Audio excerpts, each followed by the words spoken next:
जय हिंद बच्चों। हम लोग इस लेक्चर में बेटा आयनिक इक्विलिब्रियम का एक बहुत ही इंपॉर्टेंट टॉपिक डिस्कस करने चल रहे हैं, बफर सॉल्यूशन। बफर सॉल्यूशन क्या होता है? बफर सॉल्यूशन की डेफिनेशन अगर हम लोग कहें तो a solution which resist in change of its pH, जो पीएच के चेंज को रोकता है on adding a small amount of strong acid और strong base in it is known as buffer solution. जब आप किसी सोल्यूशन में स्ट्रॉन्ग एसिड का छोटा अमाउंट या स्ट्रॉन्ग बेस का छोटा अमाउंट ऐड करें तो वो अपने पीएच चेंज को रोके, पीएच चेंज को बहुत ज्यादा ना होने दे, ऐसे सोल्यूशन को बफर सोल्यूशन बोलते हैं। अब देखिए क्या है कि पीएच का जो चेंज है, पीएच का जो बढ़ना होता है वो होता है अगर कंडीशन बेसिक हो जाए। बेसिक कंडीशन होने का मतलब अगर OH माइनस बढ़ा रहे हैं आप तो पीएच बढ़ जाएगा, और अगर आप इसके विपरीत में पीएच घटाना चाहते हैं तो सोल्यूशन को आप एसिडिक करेंगे। तो एसिडिक करने का मतलब आपको H+ बढ़ाना पड़ेगा। तो ये H+ कहाँ से आएगा? अच्छे खासे मात्रा में आएगा ये स्ट्रॉन्ग एसिड से। और OH माइनस कहाँ से आएगा? ज्यादा से ज्यादा OH माइनस आएगा किससे? स्ट्रॉन्ग बेस से।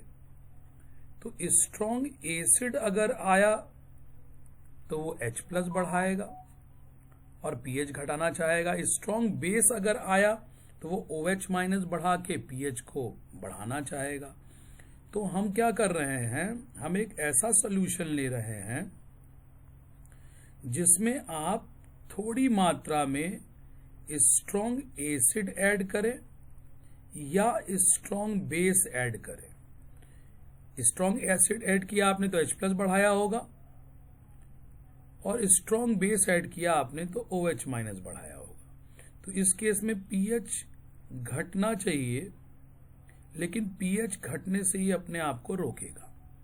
उसी प्रकार से स्ट्रॉन्ग बेस बनाया आपने, ऐड किया उस सोल्यूशन में तो OH माइनस आपने बढ़ाया। तो इस केस में पीएच को बढ़ना चाहिए, तो पीएच बढ़ेगा भी नहीं। अगर ये प्रॉपर्टी आपके सॉल्यूशन में है कि उसमें स्ट्रॉन्ग एसिड थोड़ा सा ऐड करने पे H+ आए और पीएच न घटे तो भी वो बफर सॉल्यूशन है, या आप उसमें स्ट्रॉन्ग बेस ऐड किए हैं थोड़ा सा ही, लेकिन OH माइनस बढ़ जाएगा, उसके कारण पीएच बढ़ना चाह रहा था लेकिन पीएच न बढ़े, तो इसका मतलब ये सॉल्यूशन आपका बफर सॉल्यूशन की डिफिनीशन को फॉलो कर रहा है।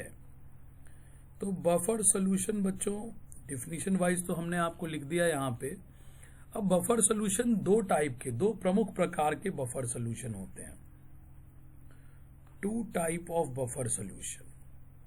बफर सॉल्यूशन दो प्रमुख टाइप के होते हैं। पहला बफर सॉल्यूशन होता है बेटे, पहला जो बफर सॉल्यूशन होता है वो होता है एसिडिक बफर। पहला बफर सॉल्यूशन होता है एसिडिक बफर, और दूसरा बफर सॉल्यूशन होता है बेसिक बफर। तो बफर सॉल्यूशन दो प्रकार के होंगे, एक होगा एसिडिक बफर, दूसरा होगा बेसिक बफर। तो एसिडिक बफर में होता क्या है भाई? एसिडिक बफर होता है it is mixture of any weak acid. कोई भी वीक एसिड लीजिए and salt of same weak acid, salt of same weak acid, उसी वीक एसिड का सॉल्ट विद स्ट्रॉन्ग बेस। उसी वीक एसिड का सॉल्ट लेना पड़ेगा किसी स्ट्रॉन्ग बेस के साथ, ये होगा आपका एसिडिक बफर। इसमें अगर हम एग्जाम्पल कहते हैं बेटे, तो एग्जाम्पल में आप वीक एसिड के रूप में एसिटिक एसिड को ले लीजिए। तो एसिटिक एसिड का सॉल्ट लीजिए आप सोडियम हाइड्रोक्साइड के साथ, जो कि सोडियम एसीटेट बना देता है। तो इन दोनों का मिक्सचर अगर आप लेंगे तो ये एसिडिक बफर तैयार होगा। दूसरा, आप वीक एसिड की जगह पे अगर चाहें तो HNO2 भी ले सकते हैं। तो इसका सॉल्ट आप स्ट्रॉन्ग बेस NaOH के साथ लीजिएगा तो NaNO2 हो जाएगा। ये भी एक बफर बन जाएगा। तीसरे नंबर पे आप अगर चाहें तो फिनॉल ले लीजिए। फिनॉल C6H5OH, ये भी ऑर्गेनिक वीक एसिड है। इसका सॉल्ट ऑफ पोटेशियम हाइड्रोक्साइड के साथ बना लीजिए तो C6H5O हो जाएगा, या ONA करके सोडियम फिनॉक्साइड बना लीजिए। तो ये सारे एग्जाम्पल हैं एसिडिक बफर के। तो वहीं बेसिक बफर का क्या हो जाएगा भाई?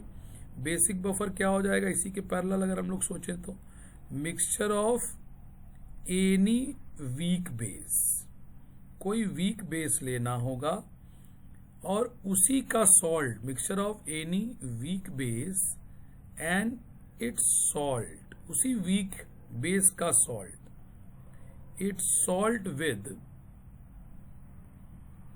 Strong acid. तो वीक बेस और उसका सॉल्ट स्ट्रॉन्ग एसिड के साथ। तो इसके एग्जाम्पल में क्या होगा? अगर मान लीजिए आपने अमोनियम हाइड्रोक्साइड, वीक बेस में सबसे अच्छा एग्जाम्पल इसी का होता है अमोनियम हाइड्रोक्साइड, और इसका सॉल्ट ले लीजिए आप HCl के साथ, तो ये अमोनियम क्लोराइड बन जाएगा। दूसरा, आपके वीक बेस में फिर से अमोनियम हाइड्रोक्साइड लीजिए, तो इसका सॉल्ट आप HNO3 जैसे स्ट्रॉन्ग एसिड के साथ ले लीजिए तो अमोनियम नाइट्रेट बन जाएगा। तो इस प्रकार से वीक बेस और salt of that weak base with any strong acid basic buffer का एग्जाम्पल बनेगा, और एसिडिक बफर का एग्जाम्पल भी मैंने आपको दे दिया। अब हम लोग यहाँ पे बात करेंगे बच्चों बफर एक्शन। किसी एक तरह के बफर को लेते हैं और हम उसमें बफर एक्शन आपको समझाने का प्रयास करते हैं। तो चलिए पहले हम लोग क्या करते हैं, हम ले लेते हैं एसिडिक बफर। एसिडिक बफर और उसका एक्शन। एसिडिक बफर का कैसे एक्शन होता है ये देखिए। तो एसिडिक बफर का एक्शन देखने से पहले हम लोग देखेंगे एसिड आया तो कैसे उसने पीएच को घटाने का प्रयास किया। जैसे मान लीजिए आपका एक सॉल्यूशन है, आपने एक सॉल्यूशन ले रखा है और उसमें आप ऐड किए हैं क्या, strong acid, small amount of strong acid आपने ऐड किया। तो स्ट्रॉन्ग एसिड की प्रॉपर्टी होती है कि वो टूटेगा और खूब ढेर सारे H+ बना के रख देगा। सॉल्यूशन में जैसे ही खूब ढेर सारे H+ गए, सॉल्यूशन में जैसे ही खूब ढेर सारे H+ गए, क्यों? क्योंकि आपने ऐड क्या किया है, स्ट्रॉन्ग एसिड। स्ट्रॉन्ग एसिड की प्रॉपर्टी है कि ढेर सारे H+ बना देगा, थोड़ा ही अमाउंट में होगा फिर भी इसकी प्रॉपर्टी है पूरा पूरा टूटेगा, ढेर सारे H+ बना देगा। और सॉल्यूशन में अचानक से H+ का क्राउड, अचानक से H+ की भीड़ बढ़ जाएगी। सॉल्यूशन देखेगा कि मेरे अंदर H+ का कंसंट्रेशन जो है, भले ही थोड़ा ही आपने ऐड किया लेकिन स्ट्रॉन्ग एसिड है, ये पूरा टूटेगा और ज्यादा से ज्यादा H+ बढ़ाने की कोशिश करेगा। और जैसे ही H+ बढ़ा बच्चों तो pH जो है वो तुरंत घट जाएगा। तो इस प्रकार से एसिड के आने पे pH घटता है। और अगर आप बेस ऐड कर रहे हैं, कोई बेस आप ऐड कर रहे हैं, स्ट्रॉन्ग बेस, एक सॉल्यूशन में लेके आप स्ट्रॉन्ग बेस मिला दीजिए, तो बेस का मतलब OH-, स्ट्रॉन्ग है तो पूरा पूरा टूटेगा और ढेर सारे OH- बना के रख देगा। तो सॉल्यूशन में अचानक से OH- का कंसंट्रेशन एकदम तेजी से बढ़ने लगेगा, क्योंकि स्ट्रॉन्ग बेस ने बहुत ढेर सारे OH- ऐड किए हैं। OH- बढ़ा, सॉल्यूशन में चारों तरफ OH- ही OH- आ गया और तुरंत OH- के बढ़ते ही pH घटने लगेगा। क्योंकि ये तो हम लोग जानते हैं कि H+ के बढ़ते ही pH घटता है और OH- के बढ़ते ही बेसिक कंडीशन आती है और pH जो है वो आपका यहाँ पे, सॉरी मैंने बढ़ने का दिखाना था, तो ये pH जो है वो बढ़ने लगता है। तो इस प्रकार से OH- के बढ़ने से pH बढ़ता है और H+ के बढ़ने से pH घट रहा है। अब सोचिए बफर कैसे काम करेगा। अब अगर आपका ये सॉल्यूशन बफर है तो H+ जब आया होगा तो ये H+ को समाप्त करेगा। एसिड के रूप में आप H+ तो ऐड करेंगे, लेकिन बफर किसी भी तरह से वहां आने वाले ज्यादा से ज्यादा H+ को खत्म करेगा, अगर एसिडिक आपने कंडीशन पैदा की है तो। इसी प्रकार से आपने अगर बेसिक कंडीशन पैदा की है तो ज़्यादा से ज़्यादा बाहर से आने वाले OH माइनस को अगर वो ख़त्म कर दे एनी हाउ, तो वो उसके OH माइनस को बढ़ने नहीं देगा और pH को भी नहीं बढ़ने देगा और pH को कंट्रोल रखेगा, pH चेंज को रेजिस्ट करेगा। तो इसका मतलब बफर वही है जो H प्लस आया तो स्ट्रॉन्ग एसिड से या OH माइनस आया तो स्ट्रॉन्ग बेस से, तो या तो इस H प्लस और OH माइनस को जो अलग अलग कंडीशन में एसिड ऐड किया तो H प्लस आया, बेस ऐड किया तो OH माइनस आया, या तो ये इसको किल कर दे। किल करने का मतलब पूरी तरह से न्यूट्रलाइज कर दे, और या तो ये इसको ट्रैप कर ले, पकड़ के ऐसे पिंजरे में डाल दे जहां से ये फ्री होके बाहर ना आ पाए। स्ट्रॉन्ग एसिड और स्ट्रॉन्ग बेस ने ढेर सारे H प्लस और OH माइनस को अलग अलग छोड़ा है, या तो आप उसको मार दीजिए, तब तो आपका H प्लस और OH माइनस कंट्रोल हो जाएगा और pH घटेगा नहीं और बढ़ेगा नहीं, और या तो आप उसको पकड़ के इसी जगह बंद कर दीजिए जहां से वो छूट के निकल ना पाए। एसिड और बेस ने H प्लस और OH माइनस छोड़ा, आपका काम ये होगा बफर का कि या तो उस H प्लस और OH माइनस को किल करो, या तो पकड़ के ऐसे पिंजरे में बंद करो जहां से छूट के वो निकल ना पाए। तो इसी प्रकार से आपका बफर एक्शन आता है। अब मैं आपको देखिए बताने वाला हूं कैसे आपका बफर एक्शन काम करता है। तो हम देखिए क्या करते हैं, एसिडिक बफर से आपको समझाने का प्रयास करते हैं। अब इसके लिए बच्चों हमारे पास थोड़ा सा कॉमन आयन इफेक्ट का भी एक आइडिया होना चाहिए। कॉमन आयन इफेक्ट भी थोड़ा सा इसमें काम करता है। तो चलिए हम आपके लिए एसिडिक बफर का एक्शन देते हैं। देखिए अगर हमारे पास बफर है, एसिडिक बफर है कौन भाई, तो एसिटिक एसिड है, ये टूट के दे रहा है एसीटेट आयन और H प्लस आयन। वैसे ये वीक एसिड है तो कम टूटता है, अपनी क्षमता से कम टूटता है, तो एसीटेट और H प्लस जितना पूरी तरह से दे सकता है एक स्ट्रॉन्ग एसिड, उससे कम H प्लस ये टूट के देता है, मतलब ये पूरी तरह से टूटता नहीं है। और साथ में इसके ले लिया आपने सोडियम एसीटेट, एग्जाम्पल लिखा है मैंने पहले। सोडियम एसीटेट ये चूंकि एक सॉल्ट है इसलिए पूरा पूरा टूटेगा। देखिए एग्जाम्पल यहाँ पे लिखा हुआ है बच्चों, एग्जाम्पल देखिए एसिटिक एसिड और सोडियम एसिटेट, वही यहाँ पे मैंने आपको दिखाया एसिटिक एसिड और सोडियम एसिटेट। और ये देखिए एक तो ये वीक इलेक्ट्रोलाइट है तो कम टूटा, पूरी तरह से नहीं टूटा, और दूसरी बार ये जो स्ट्रॉन्ग इलेक्ट्रोलाइट टूटा सोडियम एसिटेट, उससे इसको मिल गया कॉमन आयन इफेक्ट CIE। तो कॉमन आयन इफेक्ट जैसा कि हम लोग पढ़ चुके हैं, कॉमन आयन इफेक्ट से वीक इलेक्ट्रोलाइट का डिसोसिएशन बहुत कम हो जाता है। तो जो एसीटेट आयन है वो ज्यादा से ज्यादा दे के कौन रखेगा, सोडियम एसीटेट, और उसी तरह से ज्यादा ज्यादा सोडियम भी बनाया होगा। और एसीटेट आयन जो आ रहा है वीक इलेक्ट्रोलाइट से वो बहुत कम है, और साथ में H प्लस भी बना हुआ है, लेकिन ज्यादा नहीं, कम है, क्योंकि कॉमन आयन इफेक्ट से वीक इलेक्ट्रोलाइट का डिसोसिएशन सप्रेस है। अब इसमें आपने मान लीजिए स्ट्रॉन्ग एसिड ऐड किया, तो स्ट्रॉन्ग एसिड जैसे ही सॉल्यूशन में गिरा उसने फटाफट H प्लस आयन को बढ़ाया।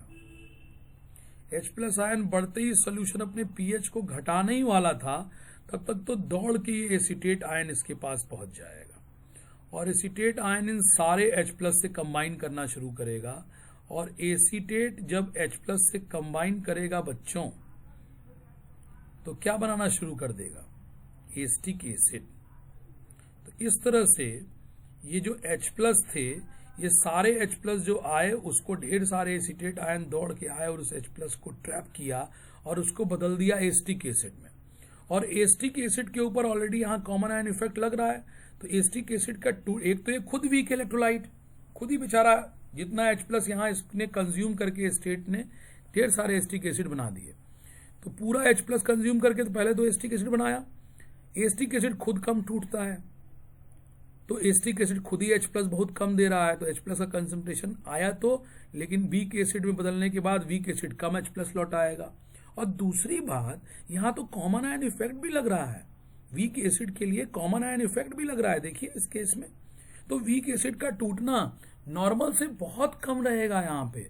तो जितने H प्लस स्ट्रॉन्ग एसिड ने छोड़े थे वो पहले एसिटिक एसिड में बदले, और एसिटिक एसिड उसमें से बहुत जरा से H प्लस को, क्योंकि उसका डिसोसिएशन खुद कम है, क्योंकि यहाँ उस पर कॉमन आयन इफेक्ट लग रहा है, तो वो बहुत जरा से H+ को देगा सोल्यूशन में।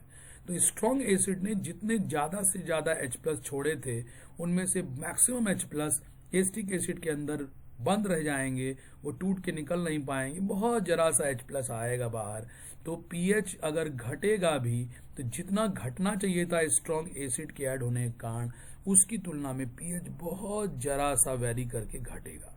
तो पीएच जितना घटना चाहिए था, क्योंकि आपने ज्यादा से ज्यादा H+ छोड़ दिए थे, देखिए उसमें ज्यादा जो H+ छोड़े थे उन सबों को पहले घेर लिया किसने, एसीटेट ने, और एसीटेट उन सबको ले दे के चला गया किसमें, एसिटिक एसिड में। एसिटिक एसिड बोलता है हम टूटेंगे नहीं, हम H+ देंगे नहीं क्योंकि हम वीक एसिड है। तो वो वैसे ही कम H+ देगा, जितना आया उसमें से ज्यादातर H+ तो पचा जाएगा, अपने अंदर रख लेगा, और चूंकि वो कॉमन आयन इफेक्ट में है तो और बुरी तरह से H+ लौटाएगा। तो H+ सोल्यूशन में बहुत जरा सा बढ़ेगा, जिससे पीएच का घटना बहुत जरा सा होगा। ऑल्दो एसिड ने बहुत ज्यादा H+ दिए थे, लेकिन इसने यहाँ एसिटिक एसिड ने सब तरह समझिए कि एसिटिक एसिड बना और उसने H+ को चुरा लिया, बहुत जरा सा H+ छोड़ के देगा वो सोल्यूशन में। तो पीएच का जितना घटना होना चाहिए था उससे बहुत जरा सा पीएच घट पाएगा। तो जैसे ही यहाँ स्ट्रॉन्ग एसिड आया, इसके एसिटेट वाले पार्ट ने इसको एक्ट करके H+ को एसिटिक एसिड बनाया। एसिटिक एसिड वीक एसिड है, वीक एसिड जल्दी टूटेगा नहीं, और कॉमन आयन इफेक्ट के प्रेजेंस में तो और नहीं टूटेगा, बहुत जरा सा H+ फ्री हो पाएगा, और पीएच लगभग कांस्टेंट रह के, या कहिए बहुत थोड़ा सा घटेगा। तो पीएच का रेजिस्टेंस कर लिया इस मिक्सचर ने। स्ट्रॉन्ग एसिड के आने पे तो H+ को ट्रैप करके उसने पीएच के घटने को रोक दिया। अब मान लीजिए स्ट्रॉन्ग बेस आता है, तो स्ट्रॉन्ग बेस आएगा तो क्या होगा भाई, वो ढेर सारे OH- छोड़ेगा, क्योंकि स्ट्रॉन्ग बेस है पूरी तरह से टूटेगा। तो OH- जब छूटेगा तो उसके ऊपर H+ आएगा। यहां देखिए H+ भी मौजूद है, H+ आके इन OH- को किल करना शुरू करेगा। OH- को जब किल कर देगा तो वैसे ही आप कहेंगे कि पीएच का जो OH- के कारण पीएच का बढ़ना जो होना चाहिए था, वो पीएच का बढ़ना बहुत ज्यादा नहीं होगा। पीएच नहीं बढ़ेगा, या बढ़ेगा भी तो बहुत जरा सा बढ़ेगा, क्योंकि मैक्सिमम OH- को यहाँ के H+ जो मौजूद है वो किल कर देगा। तो हम कहेंगे किल करके इस मिक्सचर ने किल करके किसको कंट्रोल किया, आपके इस स्ट्रॉन्ग वीक एसिड और स्ट्रॉन्ग बेस के साथ जो इसका सॉल्ट है सोडियम एसिड, इसने किसको कंट्रोल किया किल करके, तो बेस को। और ट्रैप करके किसको कंट्रोल किया इसने, तो एसिड को। ये मैंने आपको समझाया बच्चों। तो इस तरह से इस बफर का एक्शन है। ये बफर स्ट्रॉन्ग एसिड को ट्रैप करके किल करेगा H+ को, और बेस में ये OH- को किल करके इसके पीएच को कंट्रोल करेगा। स्ट्रॉन्ग एसिड के H+ को ट्रैप करके कंट्रोल करेगा, पीएच को घटने नहीं देगा। स्ट्रॉन्ग बेस के OH- को किल करके कंट्रोल करेगा, पीएच को बढ़ने नहीं देगा। सिमिलरली एक्ट करता है आपको वीक बेस और salt of weak base with strong acid का, इसी तरह से उसका भी एक्शन हो जाता है। अब यहाँ पे क्या है, अब अगर हमारे पास एक इक्वेशन मैं निकालता हूं, जैसे मान लीजिए मैंने लिया है बच्चों एसिडिक बफर के पीएच का अगर मैं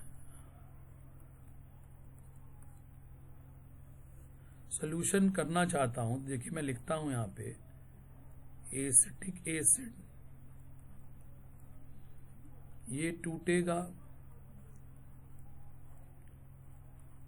तो एसीटेट आयन और H+ आयन, और यहाँ पे सोडियम एसीटेट भी है,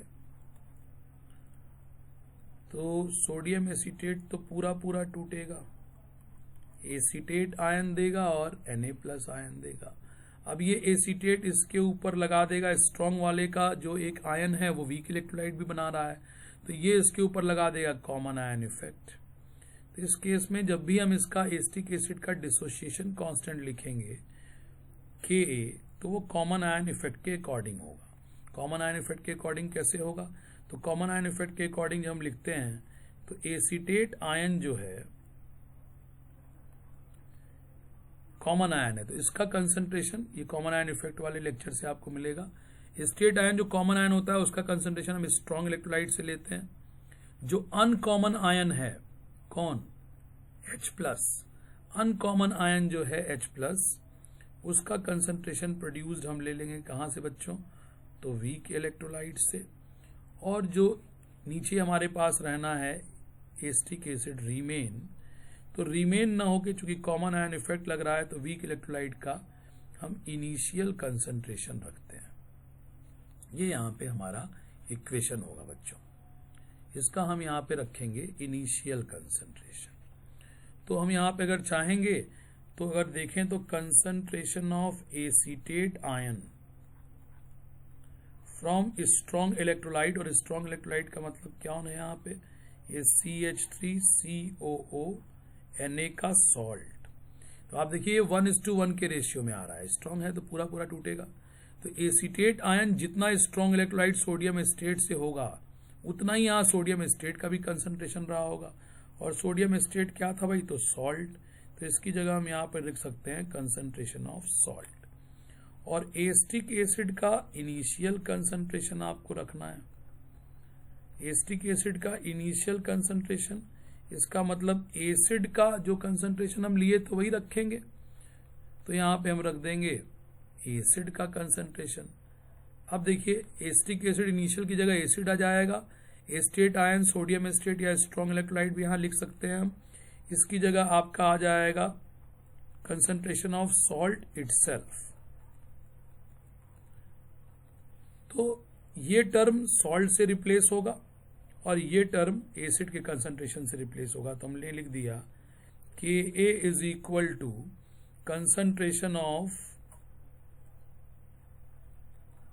salt divided by concentration of acid into H plus.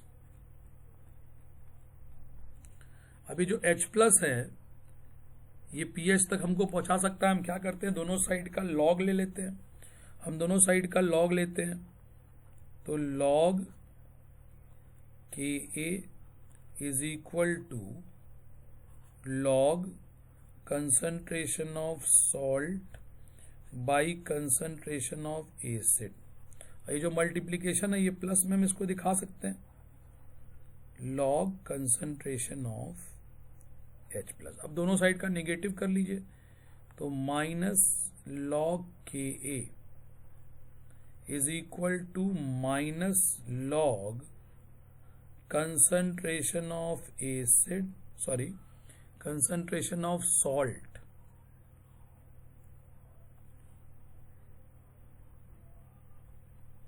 Divided by concentration of acid minus log of H plus. ये आ गया आपका। अब माइनस लॉग Ka की जगह Pk हो जाएगा, ये आपका आ जाएगा माइनस लॉग H प्लस की जगह PH हो जाएगा। और इसको अगर हम प्लस में करते हैं तो लॉग ये रिवर्स हो जाएगा, इनवर्स हो जाएगा एसिड बाय सॉल्ट। किसी भी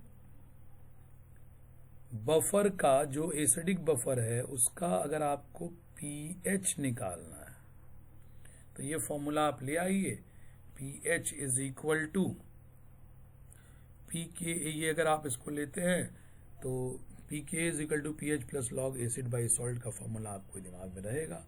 या अगर आप इसको ऐसे ही लिख देते हैं भाई तो ये इस तरह से भी लिखा जा सकता है। कैसे, तो इसको अगर हम pH लिखें तो pH is equal to Pka